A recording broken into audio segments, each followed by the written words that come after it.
So to give you a sense of how we hope to spend our time together today, first of all, our intentions are really to start a conversation and hopefully ongoing relationship with this group, and to share about what Bridge has been doing and what we've been working on, but also to get a sense of your experiences and feedback on the things that we've been doing and the way we're thinking about things.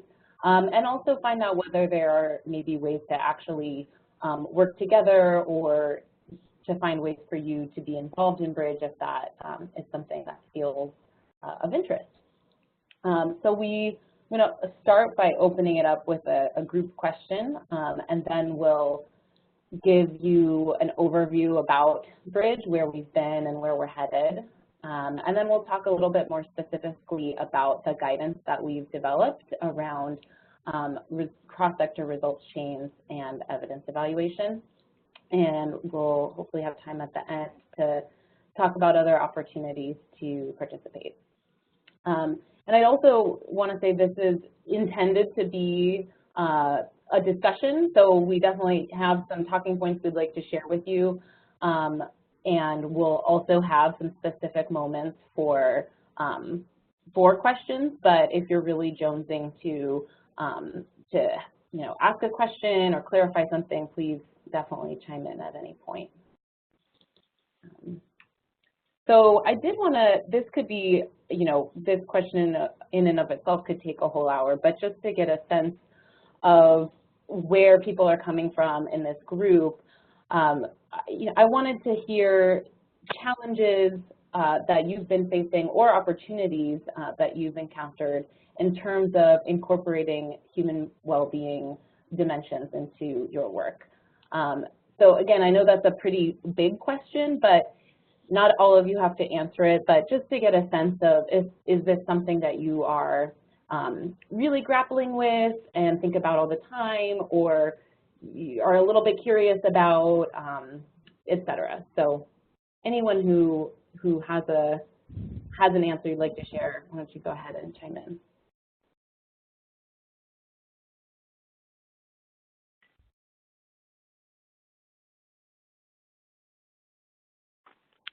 Well, this is John, just to sort of break the ice on this one. I would say that I am thinking about this all the time. So even though heritage programs by tradition focus on conservation of biodiversity, I think we're all in the same boat that we recognize that if we're not focusing on the human well-being part of the equation, we're not really moving the needle a whole lot. So I think it's just a critical aspect of everything that we do. So this is Caroline with FOS. I guess I've given this a lot of thought, a lot of conceptual thought. I've been very involved with the group that's part of CNP, CCNet, the Human Wellbeing Guidance Group that's thought about how to conceptualize a lot of this stuff in the open standards and how to operationalize it under that process. But I've also worked quite a bit with teams and helping them kind of think through when is it appropriate or when is it useful for them to kind of dive into the human well-being stuff and kind of at what level. And so I've worked with teams where human well-being has been a huge component of what they're doing, and I've worked with teams where it's important for them to really kind of clarify how they see human well-being as part of their conservation work, but maybe then they don't, their work is focused primarily on conservation. So I've had kind of a wide range of experiences with it, and I think it's a really useful concept that I'm glad that a lot of people are giving thought to and have worked on to try to also conceptualize how we bring it into the open standards more thoroughly than it was in the past. I'm happy to share specific examples. I know that was a pretty generic answer, but I'll keep quiet for now, and we can get into those if you want later. And we will have a chance for some more specific examples as well later. Though maybe one other question to you briefly, Caroline, is do you have a sense of a common challenge that you face to doing that work effectively, or does it feel pretty smooth sailing? Well, I think one of the big challenges to me is, well, maybe two. One is, you know, in situations where teams are trying to struggle whether their main aim is conservation or human well-being or both, and sorting out those and trying to understand the potential trade-offs that there might be. I think that's one part of it. Another part of it is making, I think we can make a lot of the conceptual linkages to human well-being, but then trying to, if it's warranted, trying to come up with indicators that are reflective of human well-being, but also associated with the conservation work that teams are doing. So I've seen people struggle in that area. I think the human well-being guidance that various people worked on gives a really useful kind of filter framework for thinking about that, but it is an area that teams struggle with. Thank you. Any others want to briefly share their experience for the next minute or two before we move on? This is Christina. I guess, well, I've been with the Conservancy for, 22 years now, and ever since the beginning, human well-being was a core component of our work internationally, and I think in the U.S. also. However, what I always think is that although accountability should be the same for nature and people, if we don't really do what we said we would do for nature, we're not going to have the trees and the birds and the bears knocking on our door in the TNC office in Arlington saying you did a lousy job. So, but if we say we're going to do something for a human group, we better make sure that we do it exactly as we said we did and to the extent and in the scope that we did, because they do have a voice and they will hold us accountable for it. So I don't mean to say that the bar should be different, but it really, I think, incorporating human well-being, and like Caroline said, in the guidance that we have so far in the open standards, we've tried really hard to raise these issues with people, that you better make sure that you can draw a direct link to your work and that you can actually deliver. And we should do the same for nature, but I think just the bar is much higher and tighter when we think of these things. So that's one challenge that I face. Yeah, that's a great point. Thank you. So I'm going to go ahead and I believe hand it over to Josh here to share a little bit more about what Bridge is all about. And we'll definitely have more deliberate moments for questions and sharing more of your experiences. But like I said, feel free to raise a hand at any point. So Josh, over to you. Great, thanks, Christine. And so I'll start, and then Christine will take a bit longer. We'll take about 20 minutes and have some just presentation about what Bridge is and what's motivated it and what we're doing now. And just really grateful for the opportunity to connect with this community, be your hats with CCNet and the open standards. It's a really critical community that's done a ton to advance the rigor and the quality of work in the conservation community. And I think what has helped motivate us in forming the Bridge Collaborative about 1.5 years ago is a recognition that in the health sector, in the development sector, in the conservation and broader environmental communities, the problems that we're facing are increasingly connected. And these communities themselves are asking questions and trying to find ways to better understand things outside of their direct purview, and you know, to move sort of from a conceptual approach to understanding things to really actionable things that can change work on the ground all the way up to leadership levels of and organizational change. So really echoing the comments of Caroline, Christina, and John that these are issues that we in the conservation community are really motivated by, have been working on and trying to do better with. And it's really core to what we are trying to support through the BRIDGE Collaborative to bring these sectors together. So BRIDGE did start about 1.5 years ago, and our focus is on creating the evidence and opportunity to help bring these sectors together. And there is growing evidence that the problems facing these communities are really connected, and that the futures of people on the planet are more interconnected now than arguably ever before. So just kind of 2 quick things, one from sort of our lens, and I'll say our in the sense that I do work at the Nature Conservancy and Christine as well. Analysis I was involved in the last year looking at some of the major drivers of biodiversity loss around the world, habitat loss and degradation, invasive species, pollution, climate change, and some others. These are tied really intimately to challenges for people around having enough food, water, energy, and other resources. Just as we in the conservation community are looking outward more strongly, we're also realizing that other communities are really looking to us and trying to understand our world better on the conservation side.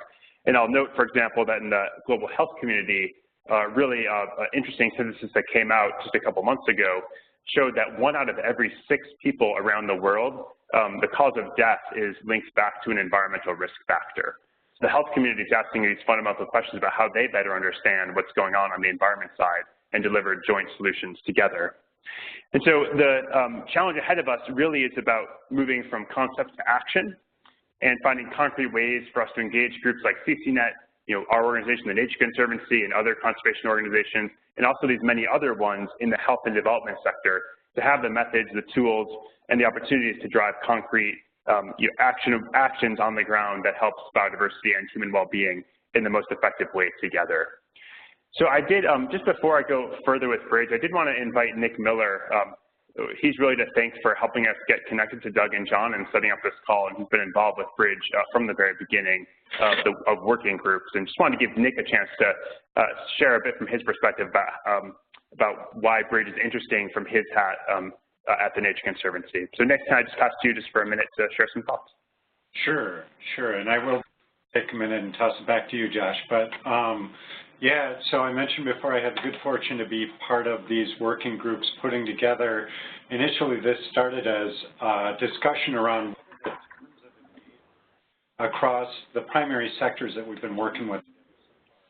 I don't know how much detail you're going to get into about all of that stuff, but the health sector, the sustainable development sector, and then the environment sector, how can we begin to pave a way where we can where we can have a fruitful discussion on things like how can an intervention on the environmental side lead to benefits for human well-being, for health and welfare and sustainability of human economies, that kind of thing, and vice versa. So we were looking for those intersections across our sectors. And so we got together, figured out what are the terms of engagement, and we started to wrangle with things like how do we maximize positive synergies between our sectors while also minimizing sort of the negative feedbacks that could, we need to be aware of and minimize those negative feedbacks within our collective situation analyses. So all of these sectors go about planning, like the Nature Conservancy does. And so we had an opportunity to sort of see how we can intersect across our sectors with those planning efforts. I think there were really, in my mind, there were 2 major prongs that we really started to explore. One was sort of the planning integration side of things, like if we have a results chains, others have results chains or something equivalent, logic models, whatever they may call them. How, can we start to weave those together so that we can see how interventions lead cross-sector to outcomes within another sector. Then another avenue, another prong was what is the evidence base for making decisions, for building those results chains and logic chains, and then wrangling with ideas like, well, whose evidence applies. You know, we all have different standards of evidence within each of these sectors. As you can imagine, the health sector is pretty darn rigorous. The environment sector, we're trying to get as rigorous, but we're not there yet. So how do we start to establish terms of engagement, rules of engagement, as we work across sectors to determine whose evidence applies when, and in order to fuel decisions. So I guess I'm saying all this just to say that these are a lot of the things that I see conservation coaches having wrangled with for decades, and it's sort of a new angle on it. And so this point in the conversation and the development of the Bridge Collaborative is really important to draw from the expertise and decades of experience within the conservation coaches. What I think is particularly fresh, though, is that, well, Christina mentioned, you know, how can we make sure we deliver on, you know, we may have people knocking on our door, whereas we wouldn't have the bears and bees and wildlife knocking on our door in terms of accountability. Well, I think this particular way that the Bridge is tackling things helps us with that, because it's not the conservation community saying, we're going to help you, we're riding in on our, you know, we're riding in to save the day. Rather, we're rolling up our sleeves at the very beginning and engaging with those sectors that are more, already have deep engagement and understanding of those human perspectives, and then having them sort of be the helping to define and shape what those outcomes could be. So, I think because we're engaging with them rather than trying to anticipate what human well-being outcomes would be, this provides a particularly good way to tackle those concerns that you mentioned. Yeah, thanks so much, Nick. And that you hit the heart of what the Bridge Collaborative is about, which is really trying to bring together folks from these different communities in effective ways, recognizing we're all starting to search for similar things to improve our work, whether we come from the environment community or the development or the health. And so we're going to sort of go into a bit more detail on some of these pieces now, and I'll take the next slide, Christine. I just want to share a couple quick anecdotes that from our experience at Bridge helped really motivate why we think the time is so right now. And I'll start with a brief story just about some work that a colleague of ours, Jessica Musingezi, did with the Northern Rangelands Trust program in Kenya. And they have a really amazing strategy looking to improve both rangeland health for wildlife and for livestock, and also in ways that can help open up a greater market access for the sale of cattle there. It's definitely a sort of biodiversity and human well-being strategy, and one that has a lot of promise and is making progress by the year. But there was sort of an interesting experience they had a couple of years ago where they were doing some results change work and looking at their how to basically define their human well-being targets in this case, what was applicable, what might be unintended impacts, and so on. And so what happened there was they invited a broad set of folks to the room, very different perspectives, and there was someone in the room who had experience with gender equity and sort of women's empowerment issues. And this expert sort of noted something that hadn't come up in the discussion before about how expanding opportunities for bringing cattle to market could actually exacerbate gender inequity in the community and in households. And what the person emphasized was that the cattle income largely goes back to males in the community and the households, and it was sheep and goats or other small stock that the women herded, and the income that they got from their sale of the sheep and goats. And so just sort of a small but sort of important insight that came in the discussion then that started to shape how they understood, you know, what would be the impacts of the work they do in this community to advance conservation and to advance human well-being, and really highlight something that has become core for what we do and how we approach the Bridge Collaborative, really echoing what Nick was just saying, how important we feel it is to have people from these different communities in the health development environment in the room talking together from the very beginning to help shape the direction of conversations. And I think this is really well aligned with the work that open standards and CCNet is doing in terms of moving the conservation community forward. And hopefully we can help accelerate that and bring some complementary tools to make those changes. So I'll take the next slide, Christine. So, sorry, Christine, can I get the next slide?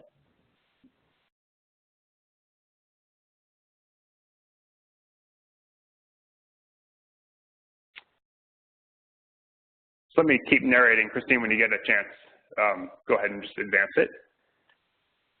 So as we've been looking and talking to other communities, we are finding more and more contexts in which problems are linked. And so I'll note just two quick examples that we're working on. So one is looking at how biodiversity loss and child malnutrition are linked. So not two things you might normally put together, but in fact 2 out of every 3 people on the planet don't have access to sufficient sanitation that adequately processes human waste. And that sewage and the wastewater from that is also one of the leading causes of biodiversity loss in freshwater and marine systems around the world. And similarly, on the sort of child malnutrition side, that sewage and wastewater impacts is a leading cause of child malnutrition. By some estimates, almost 1 out of every 2 cases can be tied back to these sources of pollution. And so there's an opportunity, yet it's not happening at scale yet, for the conservation and health communities to really jointly fix this problem together. Next, please.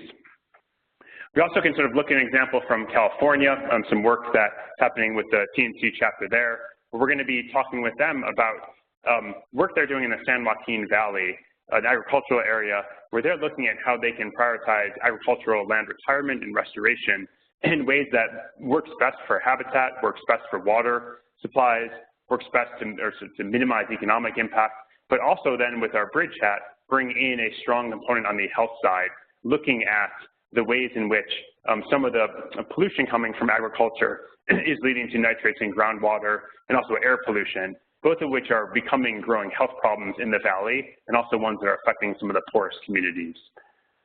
Hey, Josh. I'll take the next slide. Yep. I see a hand there, and I wanted to see if Christina had a question. Sure, please, yep. I didn't even realize the hand was a feature, which is fantastic. Christina, do you have a question or comment?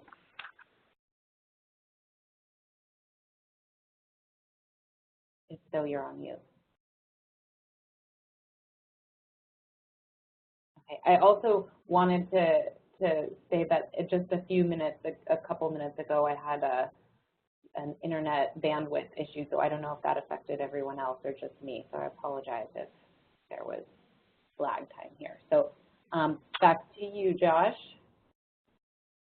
Sure, and Doug or John, can I just do a verbal check just to make sure you guys are still hearing and seeing us? Yeah, we can hear it. And Christine, that did not affect us. We heard Josh. Oh, great. Kind of offline. Okay, great. Okay, great, thanks. So I'll take the next slide, Christine.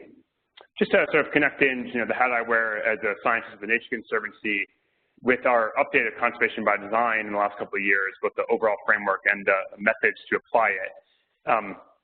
This sort of work has also been a key inspiration for the creation of the Bridge Collaborative, very much sort of aligned with the work that the Open Standards is doing to, with the guidance around human well-being and similar advances. And I think we're in a place where with conservation by design and the Open Standards, looking at nature for nature's sake, remaining fundamental to what nature conservation is about, and also bringing in expanded focus on when there's a complementary way that nature conservation can help people. And these are the kinds of things we're addressing with Bridge. How can we bring together the experts, the planning methods, the funding opportunities, the leadership directions that can help people who are in their individual communities work more effectively together to solve problems together that are pressing for the future of the planet. And I'll take the next, Christine. I think the time is ripe now when we look at a global level because there is a real push now for more integrated approaches. Globally, the United Nations Sustainable Development Goals, these 17 shown here, set ambitious targets for the world to be achieved by 2030. So a world with no poverty, zero hunger, dramatic improvement for biodiversity in line with the Aichi targets and going beyond. Many other things represented here. And this framework applies equally to the global north and the global south. It's really a global vision set out here. And it's a very integrated and inclusive frame. Yet when you kind of peel back the layers into each of these goals, into the targets that are set, they remain pretty siloed. And trying to achieve one of those and to understand the opportunities or the trade-offs with targets in other areas, whether it's something for biodiversity and an impact on health, remains pretty tricky. And so that is a context, a global context, is also helping to inspire the Bridge Collaborative. Christine, I'll take the next one, and I'll just sort of give a quick example on air pollution, an issue we face, actually an important source of disease and death here in the United States, and also a major one, especially growing in the Asia-Pacific region. So it's, air pollution accounts for about 1 out of every 8 deaths in the world, and that's from both indoor household air pollution and outdoor air pollution. The outdoor largely caused by energy sources, fossil fuels and others, and the indoor largely coming from traditional use of wood fuels or other solid fuels.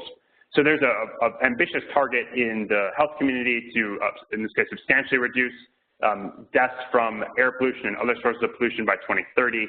There's also really important connections then, Christine, if I can get the next, you can animate in about 3 times, where the impacts that we're seeing that connect to air pollution actually tie back really importantly to other goals in the SDGs.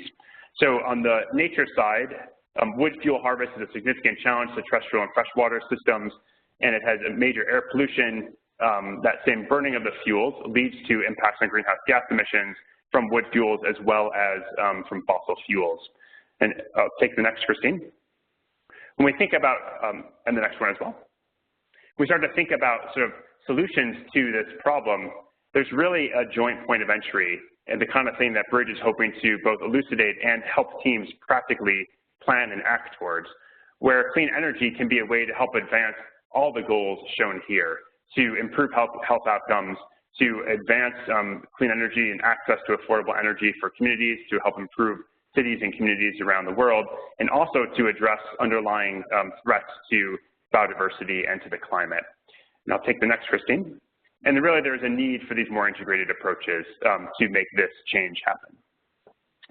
So the Bridge Collaborative is a global coalition, and we are working across the health, development, and environment sectors to drive a fundamental shift in how we think, plan, fund, and work across sectors.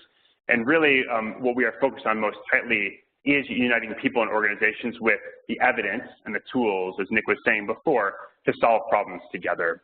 We are founded by the partners shown on the bottom, the Nature Conservancy, Duke University, International Food Policy Research Institute, and PATH, which is a global health organization. Collectively, we represent the different sectors as well as Duke in those sectors and an academic partner leading our work. The next, Christine. So in the next 10 years, we see need to drive work across 3 main areas that we think are complementary.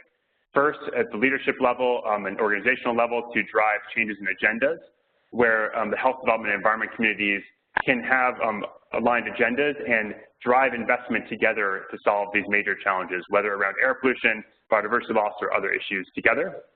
Second is to practically fill key evidence gaps, where we can bring together experts from across sectors and analyze a joint problem, and through the evidence analysis, identify clear solutions that can lead towards multiple outcomes, including an understanding of trade-offs and unintended consequences in that type of analysis.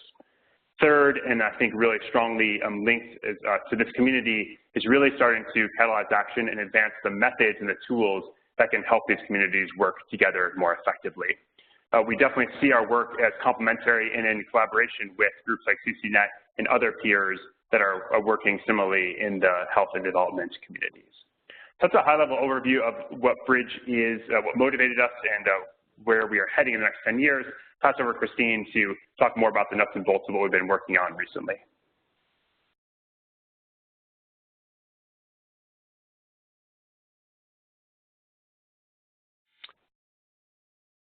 Christine, over to you.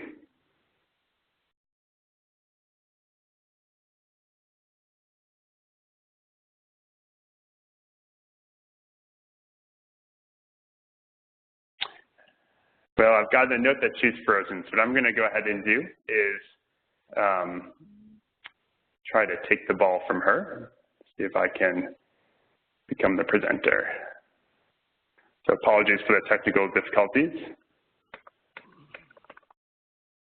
Christine, are you there yet?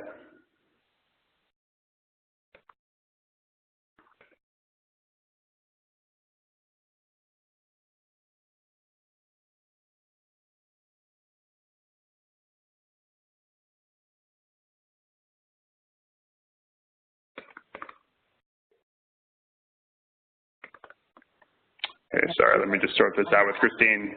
You're back, okay, great. I cannot control this. I am in Washington. Yeah. But okay, let me go ahead and I'll share my screen for the slides and you can narrate them. Thank okay. you. Yep. So we're just on the year one where you'll take over. So go ahead and I'll get the slides up and going. Yeah, sure. So did you already mention the working group process? Mm-hmm. Oh, right. I said that I was going to use my phone just in case this happens again. So, okay, great. Christine, should be all set.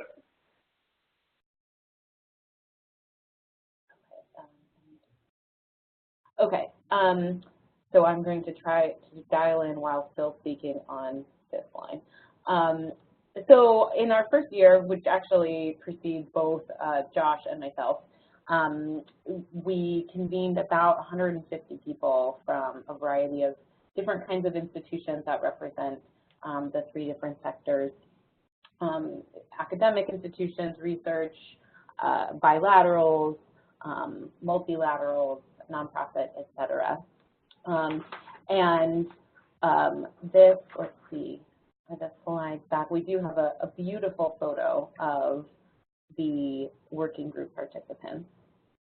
And this was, from what I understand, a pretty unique and rapid process where they were divided into different working groups, and in a matter of months, with some convening as well as virtual collaboration, kind of each came up with a variety of principles and guidelines, and those were then synthesized into what became our first version of our guidance for cross-sector action planning and evidence evaluation. And Josh, I'm not seeing your screen. Do I need to do something?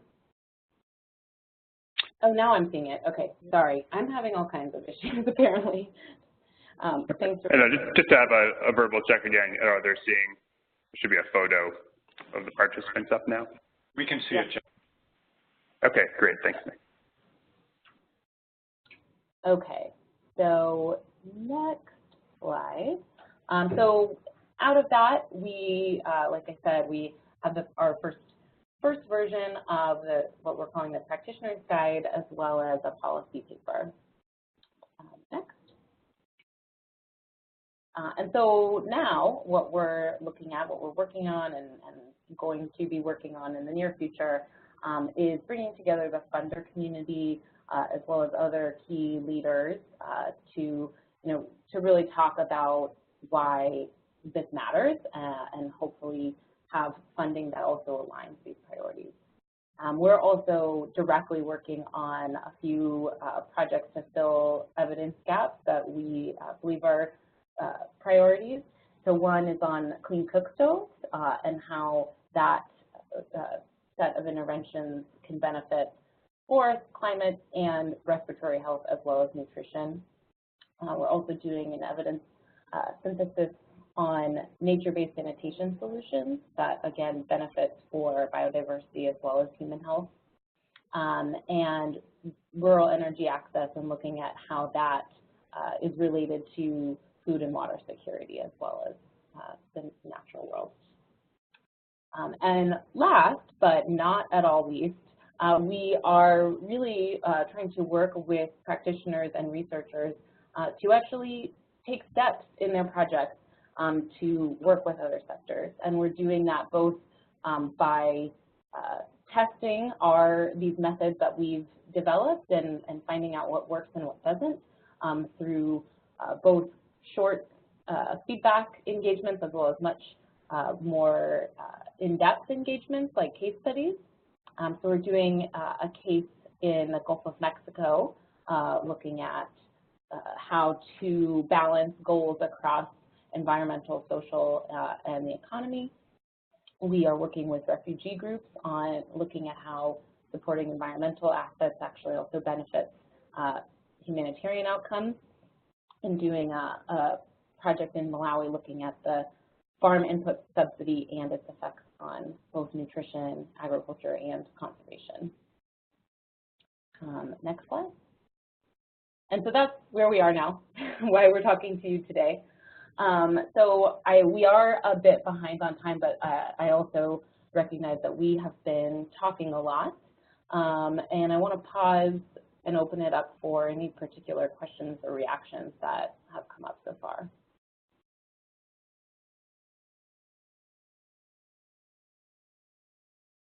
Hi, this is Doug. One question. So you just outlined some things that you're working on now. And we also heard Nick talk about getting involved ground level with Bridge Collaborative, and I'm just curious. Doug, you're really hard to hear. Is that better? A little bit. Just a bit. So my question is more about, is there ongoing work through the Bridge Collaborative beyond what you've just described for the first year? So for example, Nick has talked about getting involved. I don't know whether there are specific projects that people are doing following that model that maybe not connected. I just don't.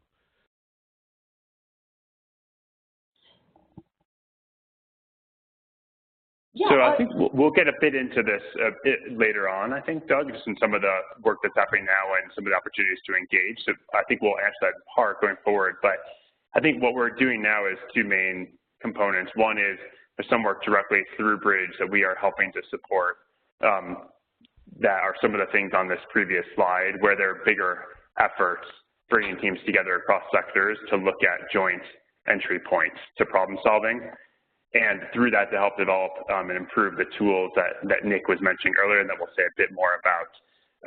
Those are really deep, sort of intensive engagements. There's also sort of a complementary piece around getting opportunities to engage teams wherever they are for shorter engagements, whether a half day, a 1 day, a week-long kind of engagement, who are working on these issues and trying to find expertise outside their own sector. So in our case, outside conservation group, trying to connect more fully, say, with a health organization to find the right experts and facilitate and use our methods to help structure conversations and drive insights to inform and improve their planning efforts going forward, or to synthesize evidence. So I think those are a couple kind of examples, and we'll get a chance to say a bit more. And that's really what we're excited about the chance to connect today, is to say a bit about what Bridge is, then also to see if there are teams that each of you are connected to that would be interested in working with us, and both, supporting your work and helping to give us a chance to test some of the nuts and bolts, necessarily ground truth some of our approaches. And we'll say a bit more about that going forward. So yeah, thanks for the question.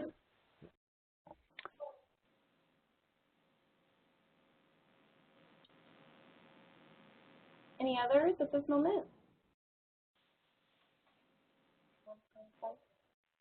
Okay. Well, feel free to, like I said, raise a hand if you feel so inspired. So just to briefly touch upon one of the things that came out of all these working group members and their time together was a set of principles. And so, while principles can be somewhat intangible, this group did feel that it was valuable to establish a common foundation and set of values. And so those are, number one, using evidence to inform decisions. Number two, to act now and learn by doing. Number three, to seek and respect other perspectives. And to kind of distinguish here between number three and number four, which is be intentional about inclusion, these are pretty closely related, but having two versions to really clarify that being intentional about perspectives on building a diverse team, as well as inclusion in terms of including perhaps underrepresented communities or other groups that maybe don't always have a voice at the table. Number 5, strive to do no harm. Hard to disagree with that one. And number 6, to share information openly and transparently, which is pretty hard to collaborate and use evidence across sectors if we're not willing to do that. Next step. So thanks to Nick for setting this up beautifully already. Essentially, this group looked at how results chains, or all the other terms that different sectors have for it, are a common way to represent and have a conversation about what we plan to do and how we think it will work, and therefore opens an opportunity to identify linkages between our bodies of work, as well as the evidence piece of that, and trying to find ways to actually standardize what constitutes good evidence for different contexts. And the real intention here, again, is that each sector has a different kind of toolkit and how-to. And of course, for conservation, that really, the open standards really plays that role.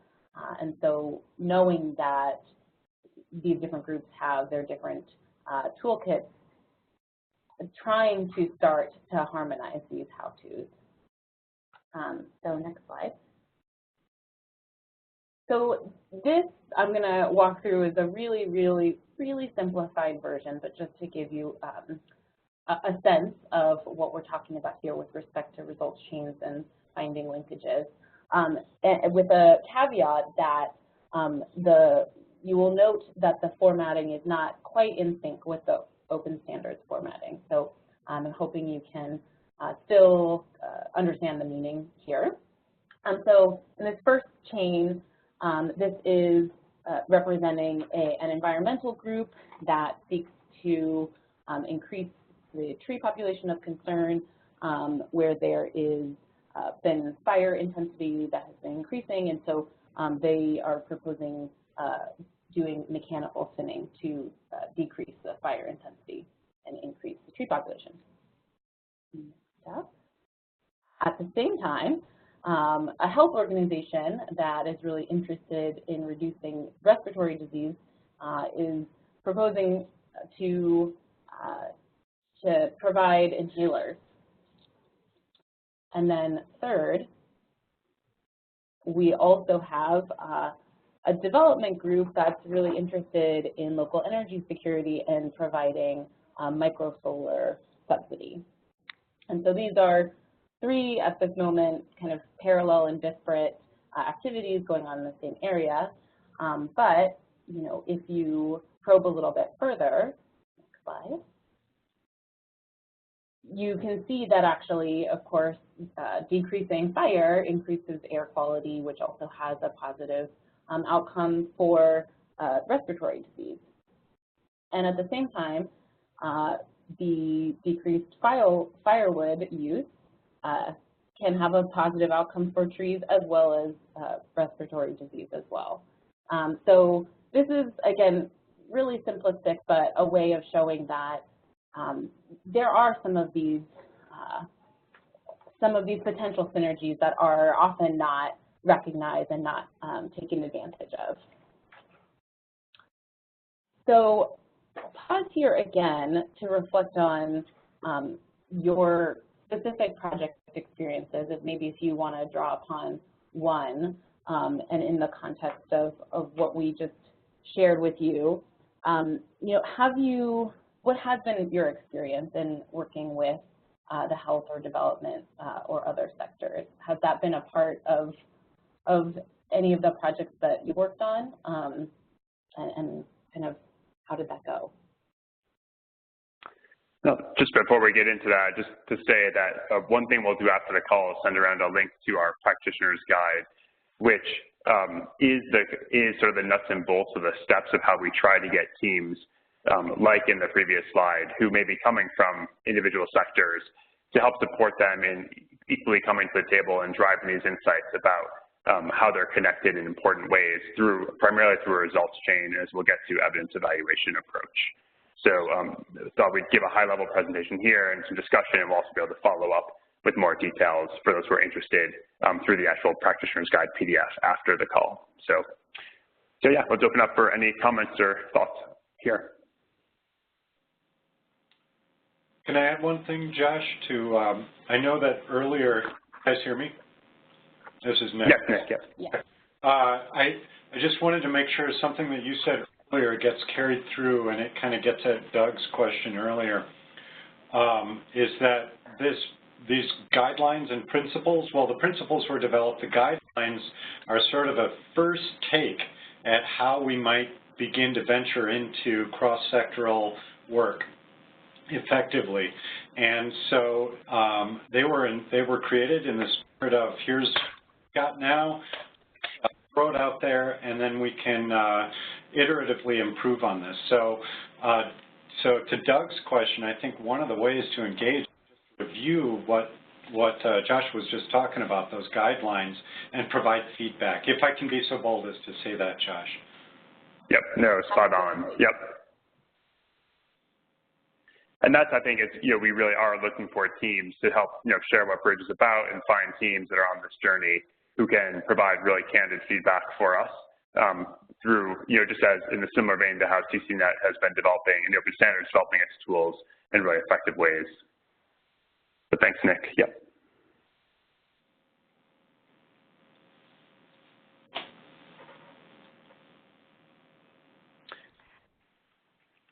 Anyone have any sort of perspectives on your experience to share here?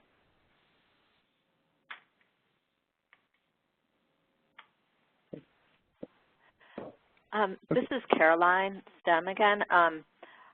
I do have examples where teams have incorporated this. They're not really earth-shattering. I'm happy to share them. But I do want to also mention that there's been some work that FOS has done for USAID on integration, on thinking about there's integration, but also about kind of the different ways that in particular, we were doing some work on population health and environment and developed a whole bunch of results chains that kind of showed how they interacted with one another. So just want to make you aware of that, and if you'd like to get access to that information, I can dig it up. Maybe you can send me an email afterward. And then the other thing that I wanted to mention that's much more current is that a couple of FOS people are working with AID's Feed the Future program, and that has a primarily, if not exclusive, kind of health nutrition focus, and they've been using the open standards and kind of adapting them to do that in sort of a, in a non-conservation context. So I don't know if that would be at all useful to you. I know you're looking a lot more at the intersections, but just wanted to make you aware of that. Yeah, those are both great, and we will follow up afterwards with an email just to get pointed towards some more resources. Thanks. Okay, yep. Yeah, this is Tina. I guess the question I had and I've been struggling with, and actually the example I will use is from the Nature Conservancy, and it's embarrassing that I don't know how they've handled this. But that's like a noise issue in terms of, it's really tempting to say, if we do this, this cool thing's going to happen and everyone's going to be healthier or happier or whatever. And I think particularly with human things, certainly with nature things, there's a lot of other things going on. Like we'll say, if we make the forest better, there'll be lots of more neotropical birds. But all the neotropical birds could have huge issues somewhere else or whatever, and it's hard to directly relate your activities. I think with human things, it seems like it's even perhaps more complicated. And so the example, the Nature Conservancy is doing this very cool thing in Kentucky called Green Heart, where they want to plant trees in this urban area, and they're actually studying people's health And their hypothesis is by putting more trees into this urban area, people's health will improve. And which I think, oh my God, that's a very elegant assumption, but my concern is like, oh my gosh, I mean, what I don't know is how they are controlling all the other variables of, is everyone eating exactly the same and no one's smoking anymore? Or, so I guess, how do we struggle with the noise of not being too excited and saying, if we do this, people will benefit here, but how do we not overemphasize or get too excited, or are there any examples of how you control all those other things that might influence your result? Yeah, Jan, this is a great example, and I know a bit about that particular project, and I think there are others in a similar vein. And I think you're bringing up some really important issues, and we're wrestling with them with Bridge, and that's where Nick said we have a version 1.0, and there's a couple of general approaches that that the working groups in the first year that pulled together experts from quite wide range of sectors around topics like climate change, nutrition, and air pollution and others that really are integrated topics, and have them talk from their experience and try to sort of elevate out of, from a topic-focused lens in the work they do, elevate out a set of principles and guidance. That there are some things that are emerging that now that we take a sort of a general approach, we're trying to really engage teams like Green Heart. We're not specifically working with them, but like those that are really asking these questions and working on it in real time. I think some of these things that we're finding are, the following. So one is that it is really critical to bring directly in the expertise of these other sectors firsthand. And so meetings we've had where we structure, say a conservation team, bring in medical doctors, bring in experts in epidemiology, bring in other experts on gender equity or whatever the issues are at play that are being explored, and having them sort of sit around the table and really describe whether it's a situation else or other way of diagnosing the problem, and then linking, then moving into, in particular, sort of analysis of strategies or interventions through a results chain. These communities what we found is that the health and development sectors, just like our conservation world, do use logic chains, and they do use similar kinds of methods.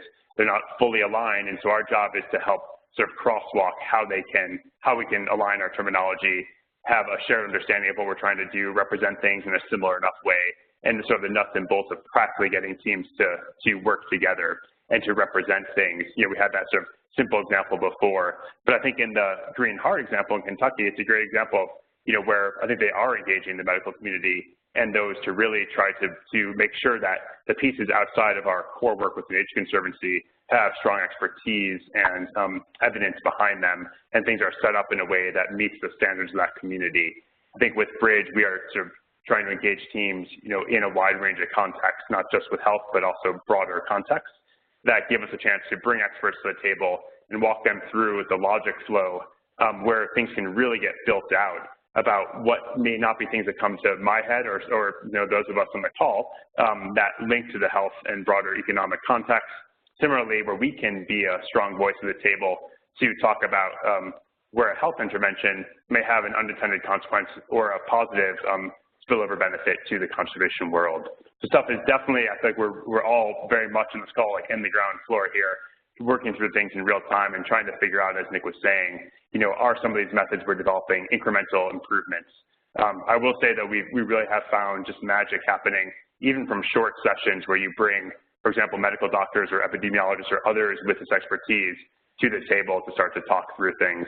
It really is a small but valuable step to start to make sure that the right issues are surfaced, and then you can really work with them as you build out the results chain and the evidence part that can follow from that. So, Tina, I don't know if that sort of, I sort of really empathize with your question and sort of the motivation behind it. And so I don't know if you have any sort of response or thoughts back on that. Yeah, well, I think the cool thing that you've emphasized that I think we should all, kind of think about, and I think it's a lesson learned is, to immediately, not think 3/4 into your work like, wow, maybe we should have reached out to the medical community, or, Maybe we should have talked to the Community Nutrition Network. It seems like in these, if we want to say these bold things at the end about human things, we've got to think really, and I know I'm kind of stating the obvious about why we're having this call, but it seems like you need to think really strategically at the front end about the other groups, which is a little different. I think in the old days when we just had our natural targets, we would bring in a professor or maybe an academic that was, knowledgeable about those animals or species. But now with the human things, we've got to think a lot more in areas that we're not used to thinking about in terms of a human, a nutrition nonprofit or whatever that we've got to engage in very early if we're going to say anything credible in 3 years about our work. Hey, Tina and Josh, this is Nick. If I could jump in on this too. You guys you're hitting like the heart of some of the really tough discussions in putting together the original guidelines here and the principles. That was a fascinating and very lengthy set of conversations around that, Tina. But yes, absolutely everything Josh said, it's especially the part about bringing in the broad range of folks early. I mean, that's a principle of planning in general that I think is tried and true. This is broadening it out beyond that to truly engaging those other sectors so that it's not the conservation community saying, hey, we believe it has this human health or economic outcome, but rather it's the health sector that's integral to it, and they're part of the we that's saying we expect this such and such outcome. So it shifts the responsibility for the claims that are being made to the appropriate experts by engaging them early. Now, another thing that I thought was pretty cool is we thought through a lot of like various aspects of the guidelines, and I believe this made its way into the final guidance, but on the particular subgroup that I was working on, which was food security, we figured like, okay, handy to be talking to a bunch of planners here because I can shorthand the conversation. But a results chain is just a bunch of assumptions about which outcomes will come from various actions. So it's a chain of assumptions almost. And so when we were struggling with the very thing that you just posed there, Tina, we figured so there may be an environmental intervention, and we showed when our results chain starts to intersect with the health sector, then the health sector's standards of evidence are the ones that apply. And they have much higher standards of evidence. They may have like clinical trials, and I mean they actually, to be, I'm talking to a bunch of conservationists here, so I'll lay it on the table. We're a bunch of yahoos in terms of our evidence standards relative to the health sector, and so as much as we're trying to improve in that area, but so the onus of or the standards of evidence that apply towards any particular outcome are the people who own that outcome. So the health sector outcome, the standards of evidence that are applied are the health sectors. And so that's going to generate, it's going to maybe cross out some of the, the health sector may just not accept some of these wild claims, such as you laid out about air quality, et cetera. From forest management, or it may lead to much more research. There's a research gap there, and so we really we can home in on exactly the areas where we need to generate better evidence. So that's just one other aspect I wanted to add in there. Yeah, thanks, Nick. And I think what we find with the work through Bridge, and I think any of us who are doing this, is that it can be challenging. Terminology, different standards, these things. These are things that I think the Open Standards has really successfully wrestled with and made advances through.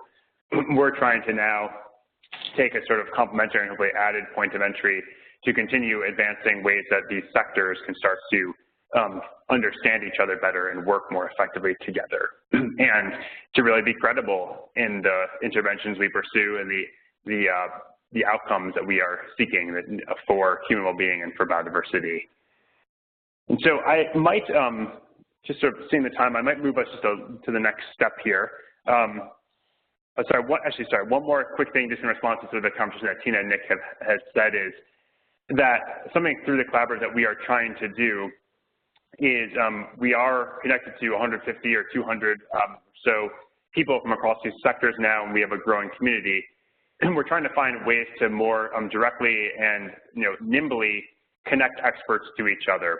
So for a conservation group that is looking to better understand a component of health impacts from air pollution in Kentucky or somewhere else, to when they don't know who to call or how to get in touch or how to identify other experts, that we can help leverage the expertise and the people in our network to start to provide that expertise. And so I think that's, it sometimes is harder to know who to call than that you want to call someone. And so that's something that we are experimenting with. And in essence, we sort of joke that we are hoping to create sort of the e-harmony, or the sort of, that sort of model for connecting experts across sectors. And so, some discussion later on this call, about how useful and what types of contexts it would be useful to get connected to experts outside your world. That'd be really helpful to know and to help inform the work we're going forward. So let me kind of just move us through. We have just a couple more things to cover, and then some last minutes we'll save for discussion, and which has been great so far.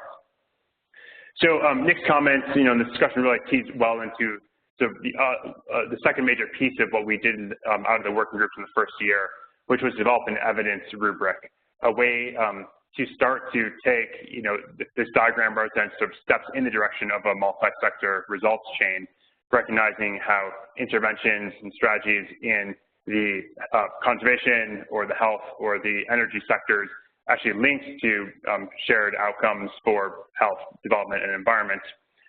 Each arrow here, in a results chain context, represents an assumption or a hypothesis about what happens. And evidence is really critical, and the Open Standards emphasizes this as well, as does many other planning frameworks in other sectors, about our need to understand how strong or how weak the evidence is for any step in the logic chain overall. And so one thing that came out of the working groups from the first year was a lot of really vigorous discussion, as Nick was saying, about what constitutes good evidence. And there are going to be times when it's it is a particular arrow or a piece of the diagram is really owned by one sector, and parts when it needs to be sort of better understood and shared in terms of an understanding of how strong or how weak the evidence is overall. And so what came out of the discussions is what's shown here, which is a sort of simple version 1, and we actually purposely kept it simple. I think was sort of something that came out of the discussions of the working groups, that even sort of simple things to calibrate across the different sectors could be very useful in driving a shared conversation. And so what this rubric here is meant to do is to allow teams to come together and talk about, again, how strong or weak the evidence is. And so on the left here is the confidence level from low to high. There's 4 categories here. We did 4 instead of 3 in this case to have a nod towards trying to avoid what can be middle or central bias, going towards the middle category. And so there's these 4 categories from high to low. The components of how evidence is assessed that emerged from the discussions of the working group were around 4 criteria: types of evidence, consistency of results, methods, and then applicability. So let me just sort of say what each of these is briefly. So types of evidence, we take a very broad view with BRIDGE, and I think well in line with the Open Standards. The evidence comes from sources that are acceptable and supported by that community of practice. So everything from science and peer-reviewed literature to technical analyses, maybe not in the peer-reviewed literature, to traditional ecological knowledge, other sort of social knowledge that's held in communities, and other sources that are appropriate. So that's the types of evidence piece here. Consistency of results. This really relates to the agreement across findings within a body of evidence itself, not necessarily that there's a lack of variability in the observed relationships itself. So with low having very inconsistent consistency, and the having a really high degree of consistency across the types of evidence and the context in which it's happening. From the methods part, again, we sort of take a broad view of what is appropriate here that relates to peer-reviewed and other sources supported by the sectors and the communities involved in the planning process. And so, again, ranging from sort of poor, untested work all up to really well-documented and the best-in-class methods that that community or set of communities embraces. Finally, the last category here is applicability. And this really relates to the similarity in ecological, social, political, economic, or other relevant conditions between those represented in the available evidence and the particular context in which you are planning.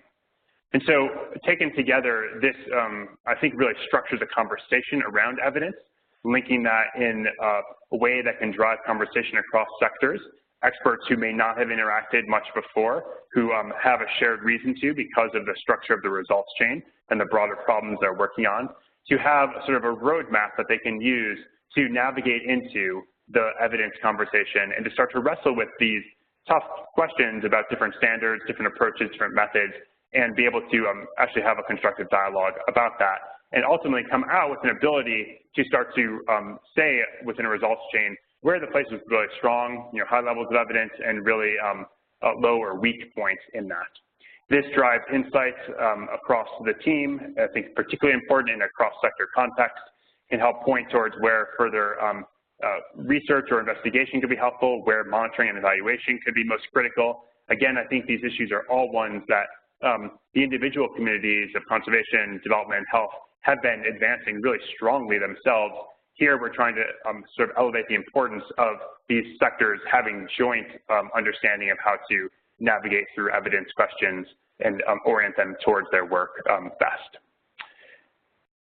So I think what I'm going to do is just let Christine wrap up here by talking about some of the opportunities we have to engage with our community. And then we will open up more generally in the last about 10 minutes for reactions and discussion, and really hopefully finding ways that for those who are interested, for us to have follow-up conversations to talk further about Bridge, what you're doing, and if there's ways we might partner together to road test our methods and support the projects that you're working on, and together drive insights about best practices.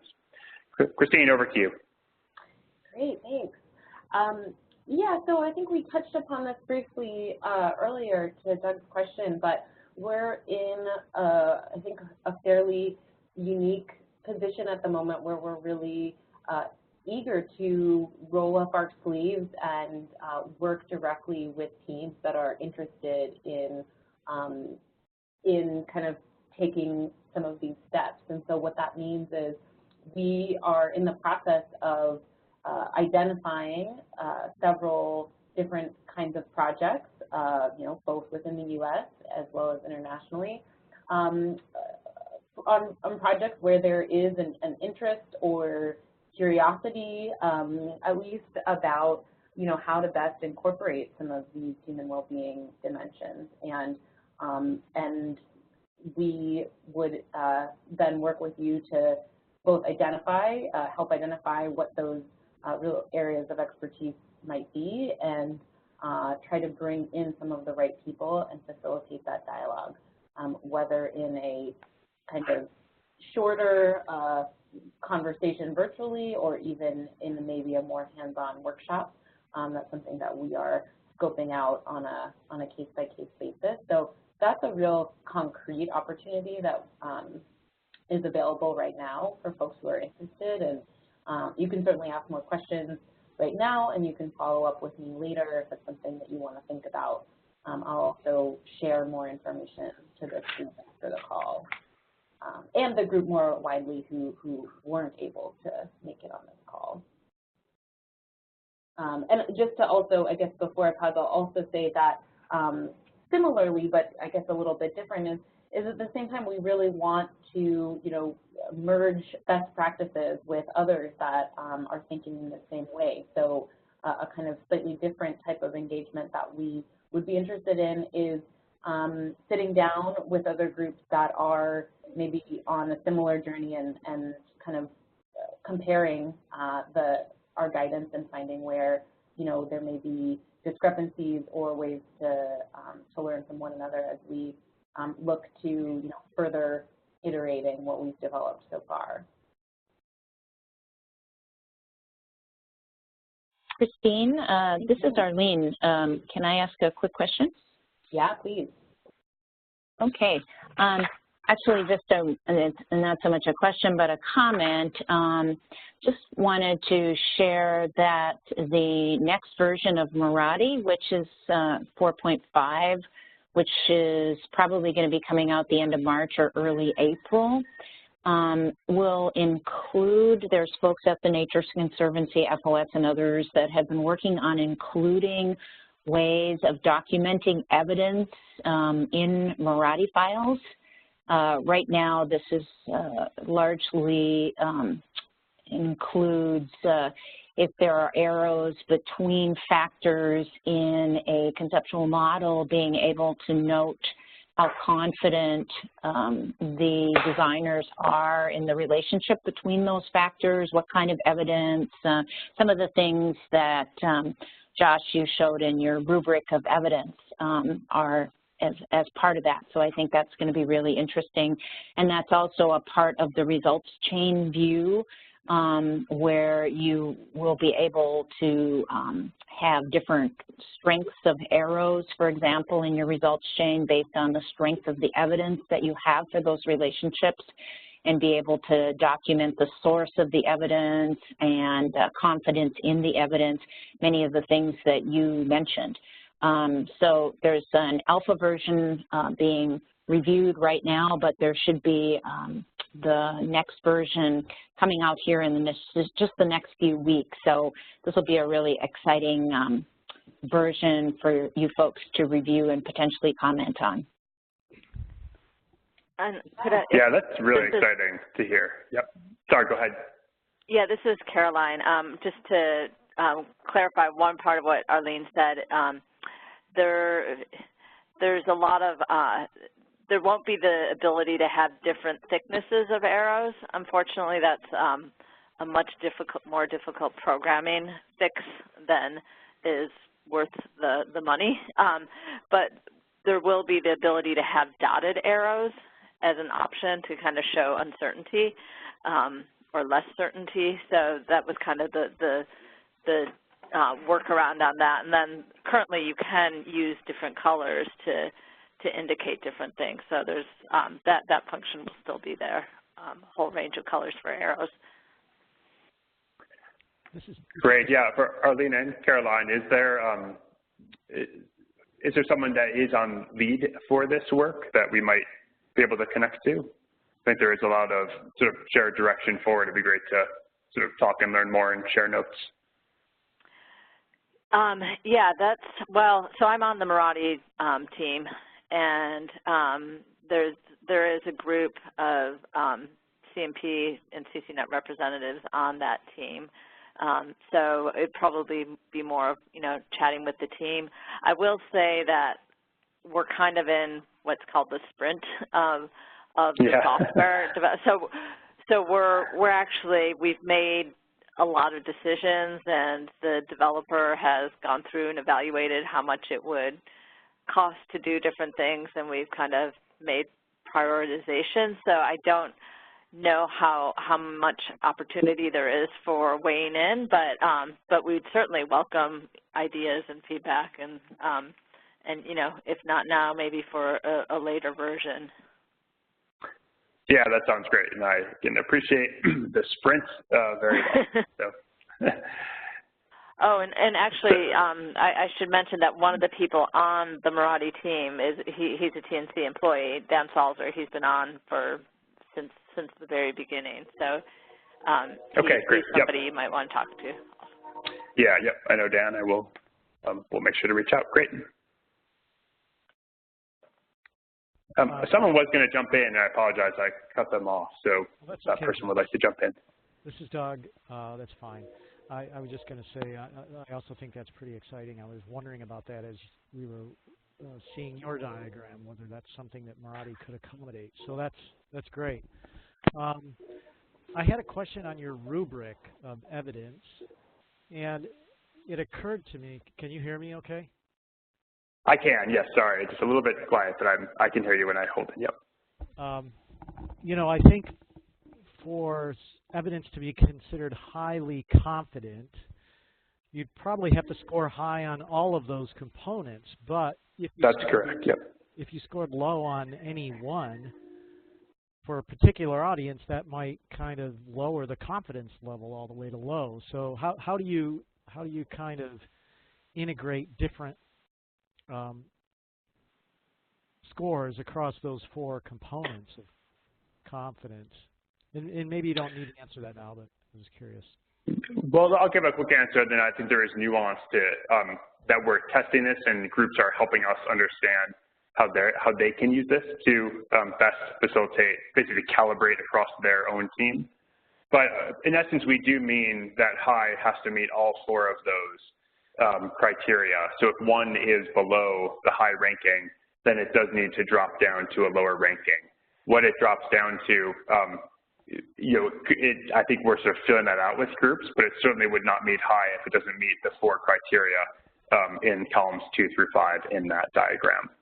So, and I think this really gets to the crux, Nick and others have brought this up on the call a bunch, I think in a really good way, that there are different standards in different communities and different methods they're used to, and that, having that discussed openly amongst the whole team so everyone can appreciate why a particular person, views something a particular way is a really healthy thing to be able to ultimately come out with insights that can be linked, like Arlene and Caroline were saying, in a results change framework in a really sort of actionable, nuts and bolts way to drive the conversation and the ultimate implementation, the work that gets implemented because of it. So I think you're right, Doug, and I think it's also an area where we really are looking for teams to work with to use this rubric. Potentially it could be really well in line with the Marathi update to start to see how you really make it actionable from a concept well developed, but it's a really actionable approach for the next step. Great, thank you.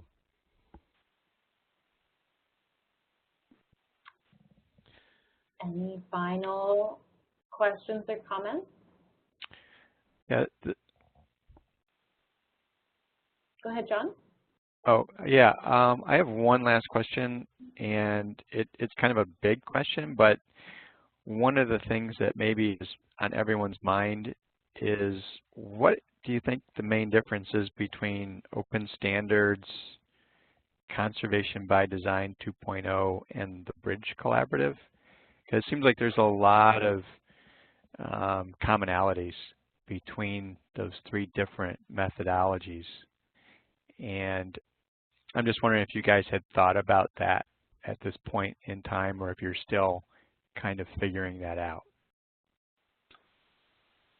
Yeah, it's a great question, John. I'm glad to get to address it. And I think it's actually really good that you're seeing commonalities. If there weren't, then we're not doing our job well with Bridge. And the reason I say that is because the evolution of Bridge and what it's trying to do is actually very much meant to build on Conservation by Design 2.0. So we came initially from ideas that, from leadership at the Nature Conservancy through Heather Tallis and others working with her, who was involved in CBD 2.0 and has been connected to the open standards community, but trying to take one next step of elevation for those projects and those problems that really require a cross-sector approach to solve, and that are trying to sort of make more sort of tangible and rigorous connections to other sectors to be able to do that. And so I think that's where I see Bridge fitting in, is we are very much trying to increasingly connect and strengthen our connections to the best communities of practice that are happening within each sector. And that's where conservation coaches and open standards is so critical. And we are directly trying to support and learn from your work, and folks were involved. There were several coaches involved in the working groups in the first year that happened through Bridge, but also then to help take this next step, which we think is complementary, and it'll be great to get continued feedback on whether it is and how we best work together to make it happen. But the complementary piece being how we really unlock more opportunity to bring these teams together from different sectors and put them in the same room, whether literally or virtually, to start to problem solve and drive results change, evidence evaluation, national planning process together.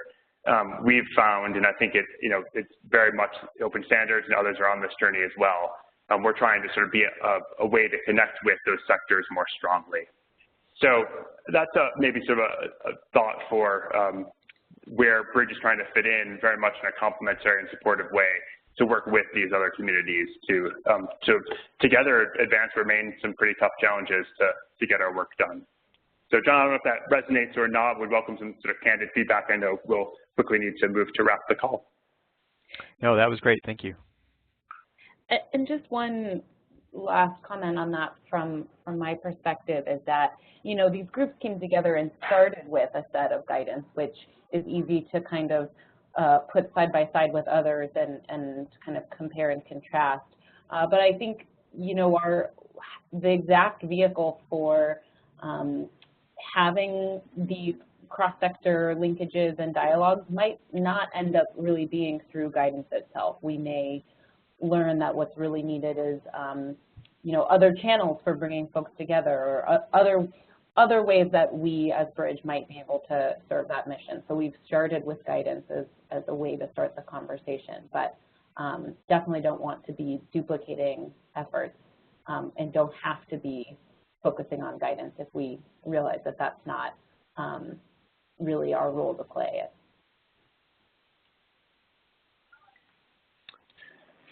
Well, I just want to say a really big thanks to everyone for your time and the chance to explore it together. And again, thanks to Nick for connecting us to Doug and John, the opportunity to engage with this set of folks today.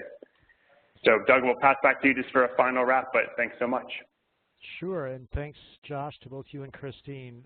This has been really interesting, and I agree with you that I think there's a lot of alignment here with respect to interests and approaches and even tools, as we've discussed a little bit about. So this was great, and I kind of wish that more people had joined us today. But this recording will be shared on the CCNet YouTube channel once it's ready. So thank you for enabling us to do that, and then we can share it with others, both within the central U.S. and elsewhere.